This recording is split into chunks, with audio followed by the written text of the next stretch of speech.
Boa tarde! Vamos chegando, vamos nos agrupando nesse grupo de estudos que é o Oração Ação. Um grupo de estudos, um grupo de amigos, um grupo de bem-intencionados, que a ironia e o saber mais baixo humano diz que de boa intenção o inferno está cheio. A única coisa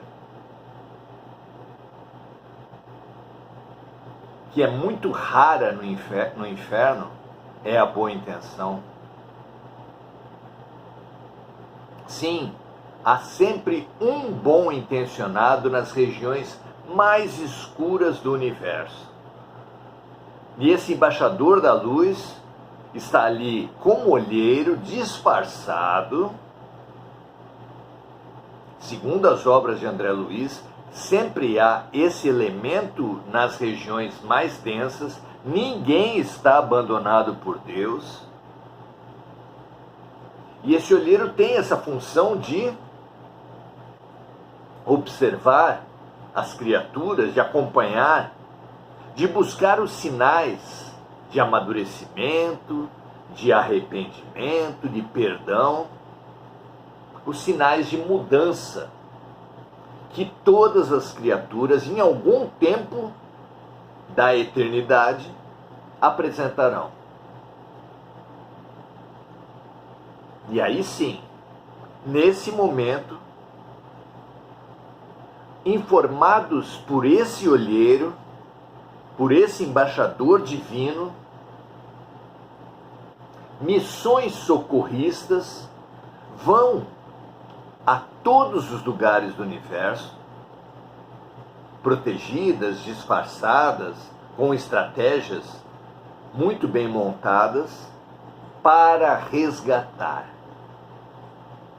Não importa quão mal, não importa quanto prejuízo a criatura tenha gerado a seus irmãos, à natureza, aos planetas,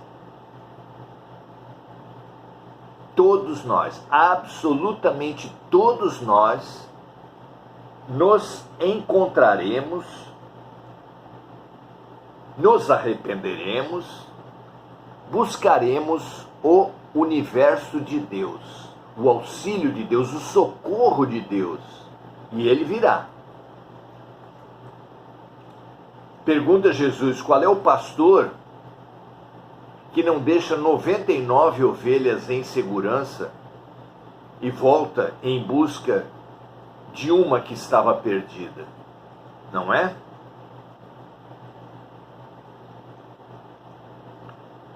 Pensemos a respeito disso. Se nem os pastores humanos abandonam as suas ovelhas, que dirá do supremo amor do grande Pai universal?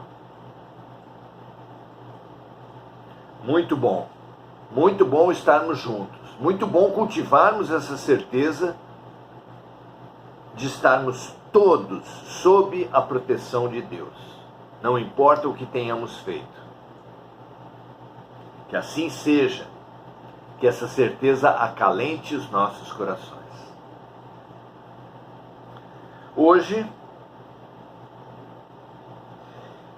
buscaremos o limite em que a física materialista toca no espírito, em que a física alcança Deus. Qual é o limite? Qual é a fronteira? Perguntam os amigos de Chico Xavier a Emmanuel. E perguntam também se as noções conhecidas pela física atualmente, se elas serão reais e definitivas. Como se dá essa evolução do conhecimento e qual a sua relação com o grau de entendimento e de avanço de cada geração humana? Perguntas interessantes, não é? Então, pergunta número 18. Onde o ponto imediato de observação para que a física reconheça a existência de Deus? Qual é o limite em que não é mais tolerável, não é mais suportável a tese do nada, a tese do materialismo?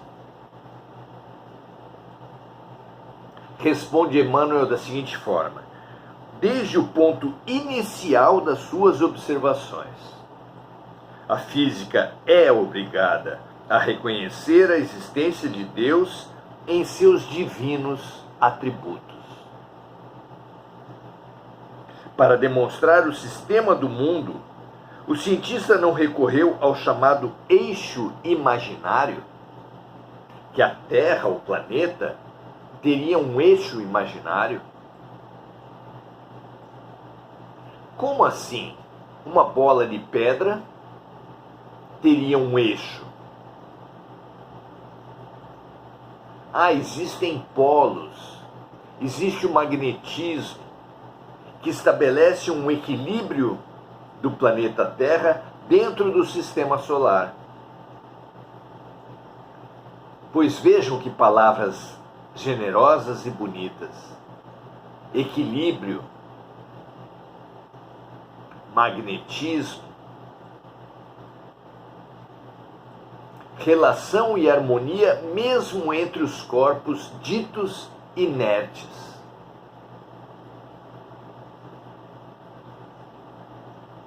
Basta essa incógnita do eixo imaginário para que o homem seja conduzido a ilações, a conclusões mais altas, no domínio do transcendente.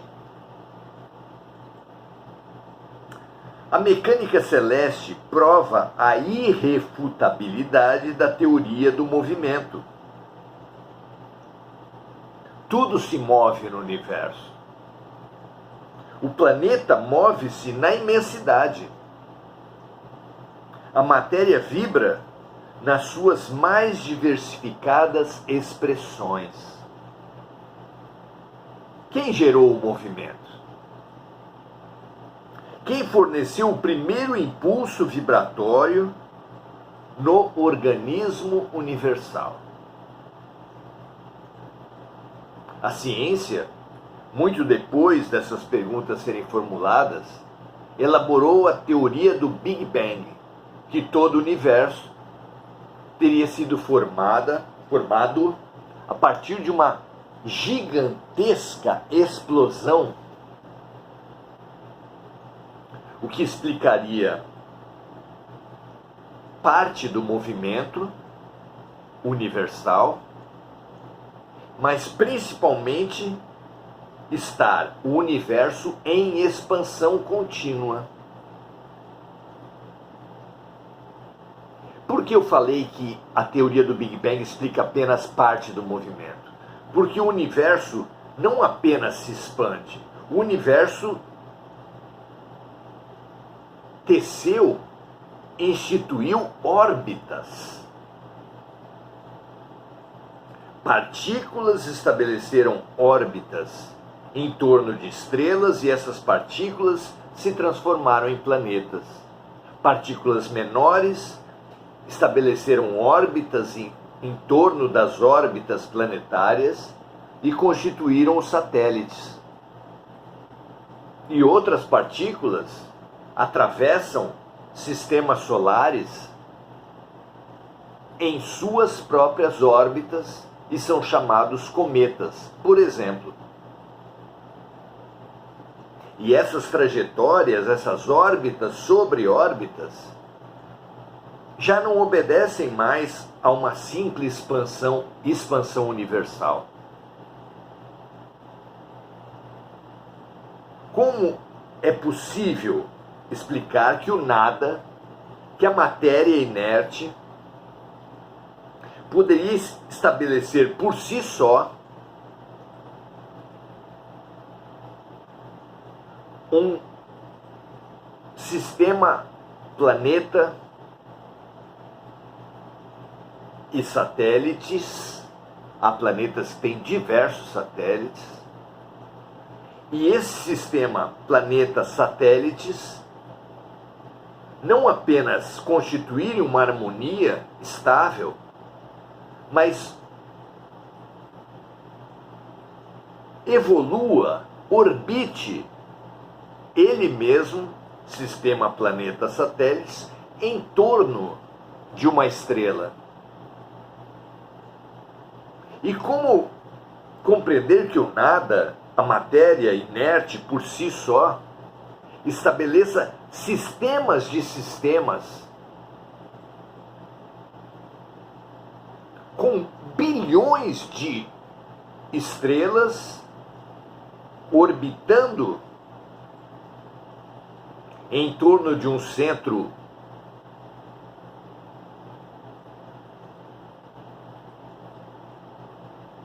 da Via Láctea, no nosso caso, mas de outras bilhões de galáxias. Então, como compreender que o nada conseguiria articular, harmonizar, relacionar centenas de bilhões de galáxias no universo e que dentro de cada galáxia centenas de bilhões de sóis, de estrelas, articulariam em torno de si outras inumeráveis sistemas de planetas e satélites. Tudo isso numa mecânica celeste muito bem estruturada, muito lógica e principalmente evolutiva. De onde vem a evolução? De onde vem a concatenização dos movimentos? De onde vêm as órbitas sobre órbitas? Onde as centenas de bilhões precisam ser multiplicadas por outras centenas de bilhões para termos uma ideia da grandeza de quantos planetas existem no universo. Será isso nada? Será isso produto unicamente da própria matéria?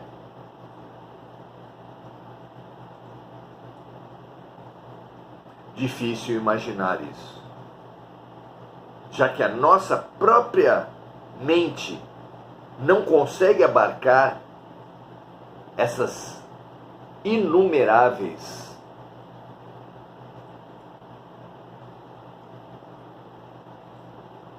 sistemas, planetas, órbitas. Como imaginar que algo muito inferior à nossa mente, ou seja, a matéria dita inerte, possa, por si só, estabelecer tão amplas, profundas, inumeráveis, infinitas, digamos assim, harmonias, sistemas, mecânicas. Não é? Continua Emmanuel: a ciência esclarece que a energia faz o movimento, mas a força é cega e a matéria não tem características de espontaneidade. A matéria não tem vontade própria, a matéria não tem inteligência. O que faz o movimento ter essas relações, essas órbitas, essa harmonia?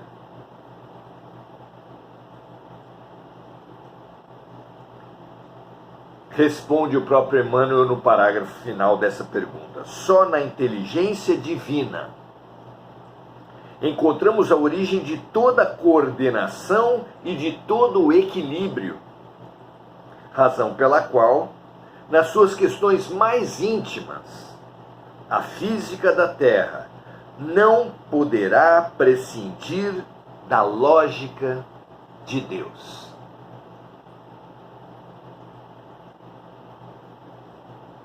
Precioso raciocínio, não é? Apenas o ego, os sistemas de disputas, de guerras, de dominações, em grande parte engendrada pela própria igreja dita cristã, pode explicar essa distância, essa oposição, essa polarização entre ciência e religião. Qualquer uma delas vivida em desprendimento, em humildade e não na arrogância, na prepotência, no orgulho e no egoísmo, como tem sido até agora, chegará até a outra. A ciência da boa vontade inevitavelmente chegará à espiritualidade, e a espiritualidade de boa vontade inevitavelmente acolherá a ciência. Assim será no futuro. E assim deve ser a busca da sabedoria já no presente, por cada um de nós. Pergunta 19. As noções de física conhecidas pelos homens são definições reais e definitivas? Emmanuel diz assim: os homens possuem da matéria a conceituação possível de ser fornecida pela sua mente. O que nós conhecemos é o que a nossa mente comporta. Só poderia ser assim, naturalmente. Compreendendo-se que o aspecto real do mundo não é aquele que os olhos mortais podem abranger. Porquanto as percepções humanas estão condicionadas ao plano sensorial, sem que o homem consiga ultrapassar o domínio de determinadas vibrações. Quem estuda as cores sabe que há cores, espectros vibracionais de cores, que o olho humano não distingue, mas que elas estão ali. De sons, a mesma coisa. Como presumir que uma ciência baseada na observação, na visão tão limitada do ser humano, possa ser a realidade final e definitiva de qualquer coisa? A ciência, a filosofia e a religião, mas a ciência, nesse caso, alcança o que os cientistas, o que os seres humanos daquela geração conseguem alcançar. Não poderia ser de outra forma, não é?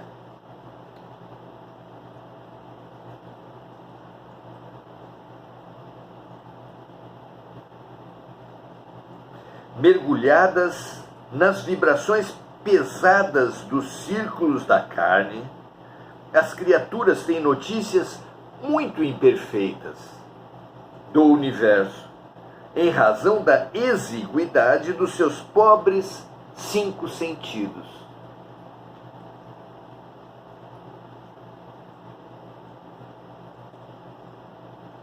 É por isso, continua Emmanuel, que o homem terá sempre um limite nas suas observações da matéria, força e movimento, não só pela deficiência de percepção sensorial, como também pela estrutura do olho, onde a sabedoria divina delimitou as possibilidades humanas de análise, de modo a valorizar os esforços e iniciativas da criatura.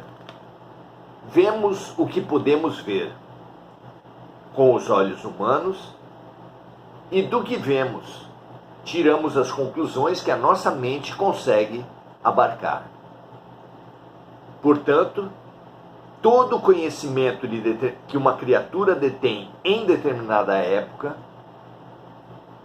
obedece, restringe-se às limitações físicas dos órgãos sensoriais humanos e às limitações da mente, das crenças, da compreensão daquele ser humano. Da mesma forma, o conhecimento de uma criança que está na educação infantil não pode extrapolar os limites que o corpo e a mente infantis estabelecem. Quando ela cresce, cresce também a sua capacidade de entendimento e de percepção, de forma que um adolescente e um jovem comportarão conhecimento muito maior. Assim é no processo educacional humano, assim será também no processo de evolução da própria ciência.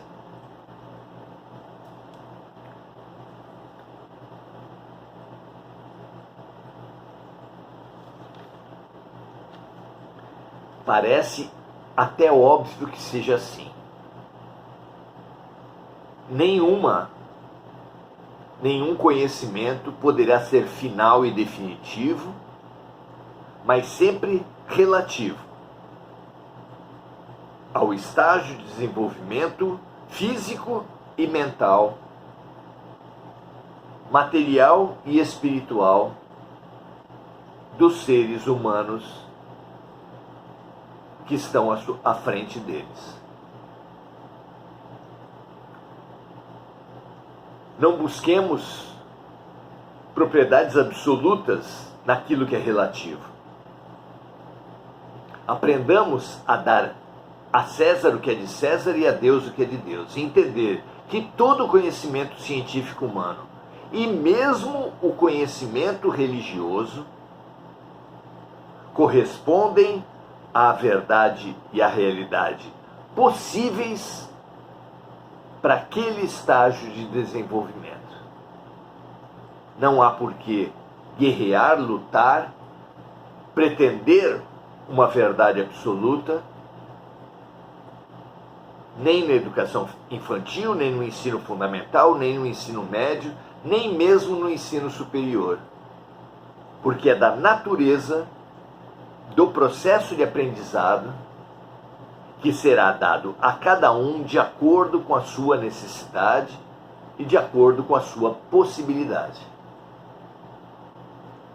Assim é no sistema educacional humano, assim é no processo de aprendizado divino. Sejamos então humildes. Toda grande alma prega humildade para nós. Sócrates, o pilar principal sobre o qual se ergueu toda a filosofia ocidental, tinha como base da sua filosofia o só sei que nada sei, que é humildade. Jesus Cristo, nas bem-aventuranças do Sermão do Monte, considerado com justiça o coração do Evangelho, prega 8 bem-aventuranças segundo o texto de Mateus, e a primeira, condição básica de todas as outras conquistas espirituais da criatura, é bem-aventurados os humildes. O ser arrogante, o ser autossuficiente, que se considera completo, bloqueia com seu orgulho e sua arrogância o próprio aprendizado. No outro extremo, a pessoa que conhece e reconhece a sua incompletude abre-se para o aprendizado, para a expansão do conhecimento, para o crescimento. Pensem, amigas e amigos, a importância dessa conquista espiritual, a humildade, tão exemplificada por seres como Mahatma Gandhi, Madre Teresa, Chico Xavier, Irmã Dulce, o próprio Jesus Cristo, Sócrates. Por quê? Será coincidência? Nós que dizemos para todos e entre nós ser seguidores desses luminares, temos que descobrir a ferramenta fundamental do crescimento intelectual, emocional, espiritual na humildade. Tomemos esse tema, humildade, como meta, como tema de pesquisa, como busca pessoal por saber dessas propriedades maravilhosas de como chave abrir inúmeras portas para o nosso crescimento, para a nossa expansão. Que toda a humanidade aceite o desafio da humildade. Se todo o mal da terra vem do orgulho e do egoísmo, todo bem, todo conhecimento, todo aprendizado virá necessariamente da humildade, da consciência da própria incompletude, da consciência da própria ignorância, da consciência da própria doença, já que sem diagnóstico não há cura. Muito bom. Vamos saudar os amigos agora. Emir Cajazeira, tudo no universo vem de Deus com certeza. Mônica Silva, lembrando de amigos encarnados e desencarnados, vibrando por eles, que as nossas luzes aqui geradas possam transbordar de nós e alcançar todos os necessitados, a começar por aqueles que estão em nossos corações.